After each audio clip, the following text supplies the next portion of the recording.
എനിക്ക് കഴിഞ്ഞ ദിവസം ഒരു പെൺകുട്ടി മെസ്സേജ് അയച്ചിരുന്നു. ഞാനും എൻ്റെ അമ്മയും ഇരുന്നിട്ടാണ് നിങ്ങളുടെ വീഡിയോസ് കാണല്, എൻ്റെ അമ്മ നിങ്ങളുടെ വീഡിയോസ് കണ്ടിട്ട് കരാറുണ്ട് എന്നൊരു ഹിന്ദു പെൺകുട്ടി, മുസ്ലിം അല്ല. അപ്പോൾ അവർ പല ആളുകൾക്കും ആ കഥ എത്തുന്നുണ്ട് എന്നുള്ളത് ഭയങ്കര സന്തോഷം നൽകുന്ന കാര്യം. ലോകത്തെ ഒരുപാട് കഥകളിൽ നിന്ന് എന്തുകൊണ്ട് ഇസ്ലാമിക കഥകൾ?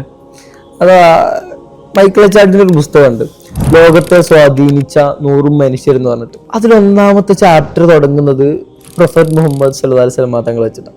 ലോകത്തെ സ്വാധീനിച്ച 100 മനുഷ്യരിൽ ഒന്നാമത്തത് പ്രവാചകർ സല്ലല്ലാഹു അലൈഹി വസല്ലം തങ്ങൾ വരാന്ന് പറഞ്ഞാൽ ആ ജീവിതം 6-ാം നൂറ്റാണ്ടിൽ അന്ന് അവിടെ അവസാനിച്ചു എന്നുണ്ടെങ്കിൽ ഇന്നും ആളുകൾക്ക് അതൊരു പ്രചോദനമാണ്. ജീവിതത്തിന്റെ ഏത് ഘട്ടങ്ങൾ എടുത്തു നോക്കുകയാണെങ്കിലും പ്രവാചകൻ കടന്നുപോയ ജീവിതം, പ്രവാചകൻ നൽകിയ സന്ദേശങ്ങൾ ഇന്നും നമുക്ക് അത് കേൾക്കുമ്പോൾ, അല്ലെങ്കിൽ ഇന്നും ഇവിടെ അനുഭവിക്കുന്ന ഓരോ ആളുകൾക്കും അതിൽ പാഠം ഉൾക്കൊള്ളാനുണ്ട്, അതിൽ മോട്ടിവേഷൻ ഉൾക്കൊള്ളാനുണ്ട്, അതിൽ പ്രചോദനം ഉൾക്കൊള്ളാനുണ്ട്. അവർക്ക് ജീവിക്കാനുള്ള എല്ലാം പ്രവാചകനിൽ ഉണ്ട് എന്നുള്ളതാണ്.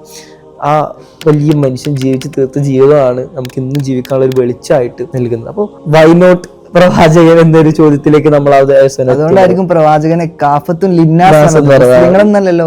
അത് ഭയങ്കര ഒരു അഥവാ എന്റെ കഥകൾ കേൾക്കുന്ന മുസ്ലിംസ് മാത്രമല്ല, എനിക്ക് തികഞ്ഞ ബോധ്യമുണ്ട്. എനിക്ക് കഴിഞ്ഞ ദിവസം ഒരു പെൺകുട്ടി മെസ്സേജ് അയച്ചിരുന്നു. ഞാനും എൻ്റെ അമ്മയും ഇരുന്നിട്ടാണ് നിങ്ങളുടെ വീഡിയോസ് കാണല്, എൻ്റെ അമ്മ നിങ്ങളുടെ വീഡിയോസ് കണ്ടിട്ട് കരാറുണ്ട് എന്നൊരു ഹിന്ദു പെൺകുട്ടി, മുസ്ലിം അല്ല. അപ്പോൾ അവർ പല ആളുകൾക്കും ആ കഥ എത്തുന്നുണ്ട് എന്നുള്ളത് ഭയങ്കര സന്തോഷം നൽകുന്ന കാര്യം.